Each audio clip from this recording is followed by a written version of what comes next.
नमस्कार दोस्तों, आज हम सुनेंगे सटतिला एकादशी की कथा और उसकी महिमा। सबसे पहले हम ये जानते हैं कि सटतिला एकादशी इसका नाम क्यों पड़ा है, क्योंकि इस दिन 6 प्रकार के तिलों का सेवन किया जाता है और उसका दान किया जाता है। आमतौर पर सटतिला एकादशी के दिन ही तिल का दान किया जाता है, नहीं तो एकादशी में तिल का दान या तिल का सेवन वर्जित माना जाता है। इसलिए यह खास एकादशी मानी जाती है। तो आइए इस खास एकादशी की पावन कथा का श्रवण करते हैं।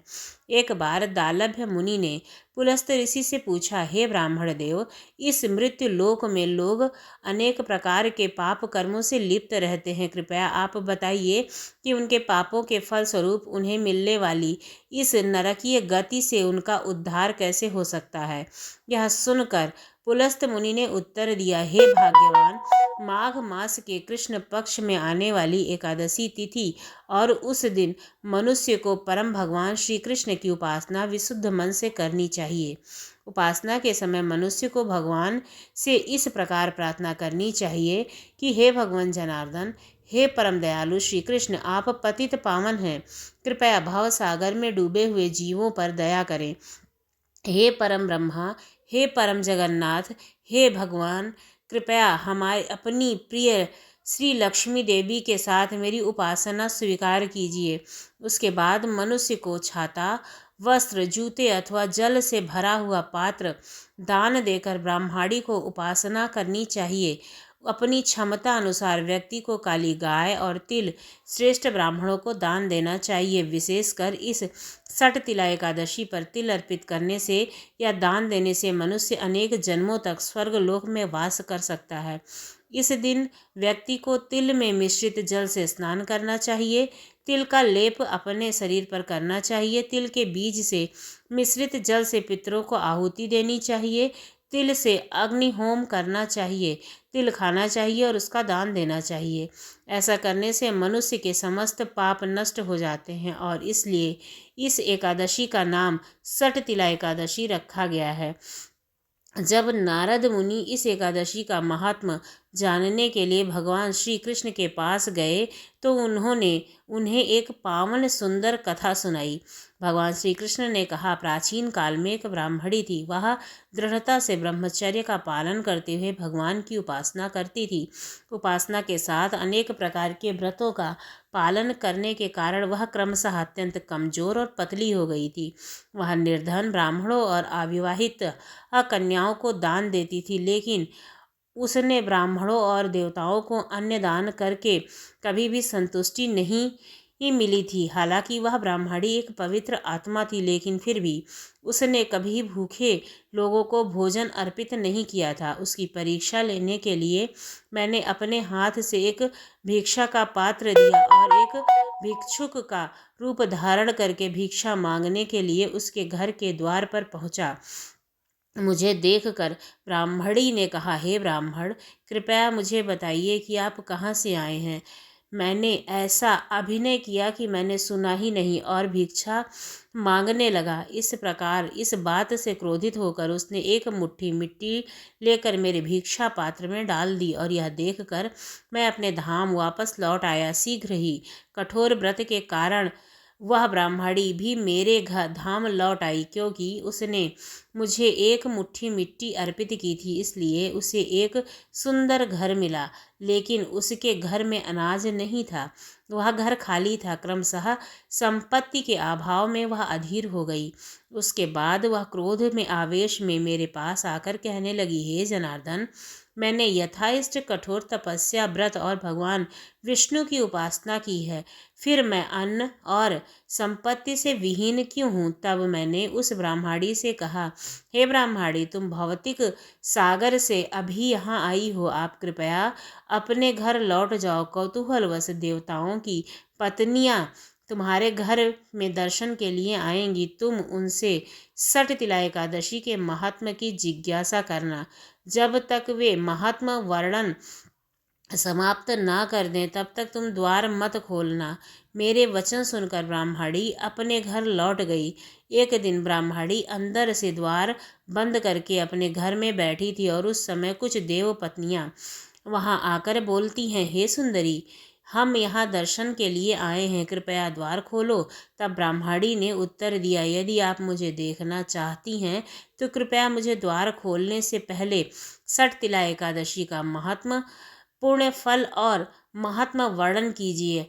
तब उसमें से एक देवपत्नी ने इस एकादशी का महात्मा वर्णन किया और वह वर्णन सुनकर ब्राह्मणी ने अत्यंत संतुष्ट होकर दरवाज़ा खोला। देवपत्नी ब्रह्माणी को देखकर प्रसन्न हुई और उन देवियों के उपदेश अनुसार ब्रह्माणी ने सठतिला एकादशी का पालन किया। उसके बाद वह सुंदर, तेज युक्त और पर्याप्त अन्न संपत्ति और स्वर्ग की स्वामिनी बन गई। इस एकादशी का पालन करने से मनुष्य का दुर्भाग्य और दरिद्रता सारे दूर हो जाते हैं। अगर कोई इस दिन तिल का दान करता है तो उसके समस्त पाप कर्म के फल नष्ट हो जाते हैं और किसी को भी केवल एक फल प्राप्त के लोभ से ही यह व्रत नहीं करना चाहिए। और इस प्रकार कथा का समापन करते हुए भगवान श्री कृष्ण ने कहा, हे नारद मुनि, माघ मास के कृष्ण पक्ष में आने वाली यह सठतिला एकादशी हर प्रकार के पापों का नाश करती है और इसलिए प्रत्येक मनुष्य को श्रद्धा और भक्ति के साथ इस व्रत का पालन करना चाहिए और 6 प्रकार से तिल का सेवन करना चाहिए, तथापि उसका दान देना चाहिए। तो यह थी आज की सठतिला एकादशी की पावन कथा। आइए अब सठतिला एकादशी के उपलक्ष्य में एक और सुंदर पौराणिक कथा का श्रवण करते हैं। और अगर आप हमारे इस वैदिक अध्यात्म से जुड़ना चाहते हैं तो हमारे चैनल को ज़रूर सब्सक्राइब कीजिए। आइए सुनते हैं दूसरी कथा।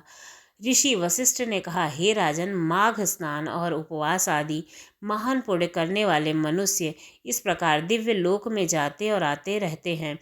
पुण्य की सर्वत्र आने और जाने का कारण होता है। प्राचीन काल में विप्रवर पुष्कर भी यमलोक में गए थे और वहाँ बहुत से नरकीय जीवों को नरक से निकाल करके फिर यहीं पर आकर पूर्ववत अपने घर में रहने लगे थे। त्रेता युग में जब भगवान श्री रामचंद्र जी राज्य करते थे तभी एक समय किसी ब्राह्मण का पुत्र मरकर यमलोक चला गया और फिर वह जी उठा। क्या यह बात तुमने सुनी है? देवकी नंदन श्री कृष्ण ने भी अपने गुरु संदीपन के पुत्र को, जिसे बहुत दिन पहले ही ग्रास ने ग्राह बना लिया था, उसे यमलोक से लेकर गुरु को अर्पित किया था। इस प्रकार और भी कई मनुष्य यमलोक से लौट कर आए हैं और इस विषय में कोई संदेह नहीं है। अब बताइए, अब और क्या सुनना चाहते हैं? तब राजा दिलीप ने कहा, हे मुनि, पुष्कर नामक श्रेष्ठ ब्राह्मण कहाँ के रहने वाले थे?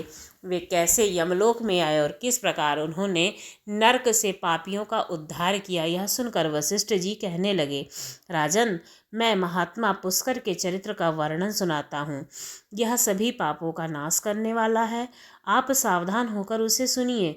बुद्धिमान पुष्कर नंदीराम के निवासी थे। वे सदा अपने धर्म के अनुष्ठान में रहने वाले और सब प्राणियों से हितैषी थे। सदैव माघ स्नान और स्वाध्याय से तत्पर रहते थे और समय पर अन्य भाव से भगवान श्री विष्णु की आराधना किया करते थे।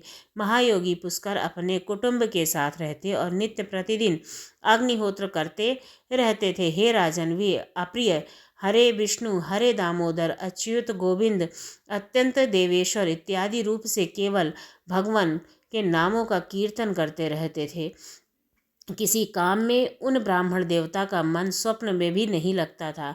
एक दिन सूर्य नंदन यमराज ने अपने भयंकर दूतों को आज्ञा दी कि जाओ, नंदीग्राम निवासी पुष्कर नामक ब्राह्मण को यहाँ पकड़कर ले आओ। यह आदेश सुनकर यमराज के बताए हुए पुष्कर को न पहचान कर वे एक महात्मा पुष्कर को ही यमलोक पकड़कर ले गए। अब ब्राह्मण पुष्कर को आते देख यमराज मन ही मन भयभीत होकर आसन से उठकर खड़े हो गए। फिर उन्होंने मुनि को आसन पर बिठाया और अपने दूतों से फटकारा, अरे तुम लोगों ने यह क्या किया? मैंने तो दूसरे पुष्कर को लाने के लिए कहा था। तुम लोगों के कितने पापपूर्ण विचार हैं! भला इन सब धर्मों के ज्ञाता, विशेषज्ञ, विशेषता वाले भगवान विष्णु के भक्त, सदैव मार्ग स्नान करने वाले और उपवास परायण महात्मा पुरुष को यहाँ क्यों मेरे समीप ले आए हो? दूतों को इस प्रकार डांट कर प्रेतराज यमराज ने पुष्कर से कहा, हे ब्राह्मण, आपके पुत्र और स्त्री यदि सब बांधव बहुत व्याकुल होकर रो रहे हैं, इसलिए आप भी बताइए और आ जाइए। तब पुष्कर ने यमराज जी से कहा, हे भगवान, जहाँ पापी पुरुष यातना में शरीर धारण करके कष्ट भोगते हैं, उन सब नरकों को मैं देखना चाहता हूँ। उनकी ऐसी बात सुनकर सूर्य कुमार यम के पुष्कर को सैकड़ों और हजारों नरक दिखाए। पुष्कर ने देखा पापी जीव नरकों में पड़कर बड़ा कष्ट भोगते हैं। कोई सूली पर चढ़ा हुआ है, किसी को व्याघ्र खा रहा है जिससे वह अत्यंत दुखी है, कोई तपी हुई बालों पर जल रहा है, किसी को कीड़े खा रहे हैं, कोई जलते हुए घड़े में डाल दिया गया है, कोई कीड़ों से पीड़ित है, कोई आसीपत्र वन से दौड़ रहा है जिससे उसके अंग छिन्न भिन्न हो गए हैं, किन्हीं को आरों से चीरा जा रहा है, कोई कुल्हाड़ी से कटे हुए हैं, किन्हीं को खारी कीचड़ से कष्ट भोगना पड़ रहा है, किसी को सुई चुभोई जा रही है, तो कोई सर्दी से पीड़ित है। पुष्कर को बड़ा ही दुख हुआ। वे उनसे कहने लगे कि क्या आप लोगों ने पूर्व जन्म में कोई पुण्य नहीं किया था जिससे यह यातनाएं झेलनी पड़ रही हैं? तब यह सुनकर नरक के जीवों ने कहा, हे विप्रवर, हमने पृथ्वी पर कोई पुण्य नहीं किया था और इसी से इस यातना में पड़कर जलते और बहुत कष्ट उठा रहे हैं। हमने पराई स्त्रियों से अनुराग किया था, दूसरों से धन चुराया था, अन्य जीवों को हिंसा की थी, बिना अपराधी दूसरों पर छलांग लगाए ब्राह्मणों की निंदा की, जिसके कारण पोषण का भार अपने ऊपर था। उसने भोजन किए बिना ही हम सब से पहले भोजन करते थे। इन्हीं सब पापों के कारण हम लोग इस नरक अग्नि में दग्ध हो रहे हैं।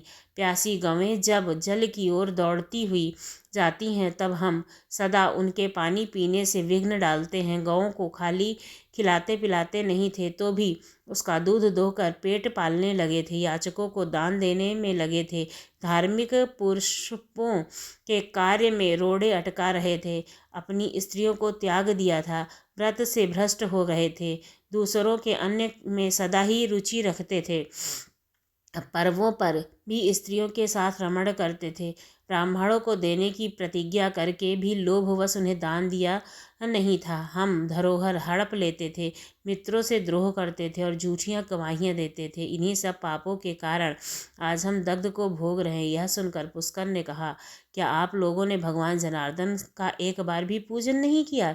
इसी के कारण आप ऐसे भयानक दशा में पहुँचे हो। जिन्होंने समस्त लोकों के स्वामी भगवान पुरुषोत्तम का पूजन किया है, उन मनुष्यों का मोक्ष तक हो सकता है, फिर पाप क्षय की तो बात ही क्या है। क्या आप लोगों ने भी पुरुषोत्तम के चरणों में मस्तक नहीं झुकाया होगा? इसी से आपको इस अत्यंत भयंकर नरक की प्राप्ति हुई है। अब यह हाहाकार करने से क्या लाभ? निरंतर भगवान श्री हरि का स्मरण कीजिए। वे श्री विष्णु समस्त पापों का नाश करने वाले हैं। वे भी यहाँ जगदीश्वर के नामों का कीर्तन करता हूँ, हे वे नाम निश्चय ही आपका कल्याण करेंगे। यह बात सुनकर नरकवासी उन जीवों ने कहा, ब्राह्मण, हमारा अंतःकरण अपवित्र है, हम अपने पाप से समाप्त हैं। ऐसे समय में आपके शरीर को छूकर बहने वाली वायु हमें परम आनंद प्रदान कर रही है। हे धर्मात्मा, आप कुछ देर तक यहीं ठहरिए, जिससे हम दुखी जीवों को क्षण भर सुख मिल जाए। ब्राह्मण, आपके दर्शन से हमें बड़ा संतोष हुआ। अहो पापी जीव पर आपकी कितनी दया है। जब इस प्रकार बातचीत हो रही थी, तब उस समय यमराज ने कहा, धर्म के ज्ञाता पुष्कर, आपने नरक देख लिया है, अब आइए। आपकी पत्नी दुख और शोक में डूब कर रो रही है। तब पुष्कर ने कहा, हे भगवान, जब तक इन दुखी जीवों की आवाज़ कानों में पड़ती है, तब तक मैं कैसे जा सकता हूँ? जाने पर भी वहाँ मुझे क्या सुख मिलेगा?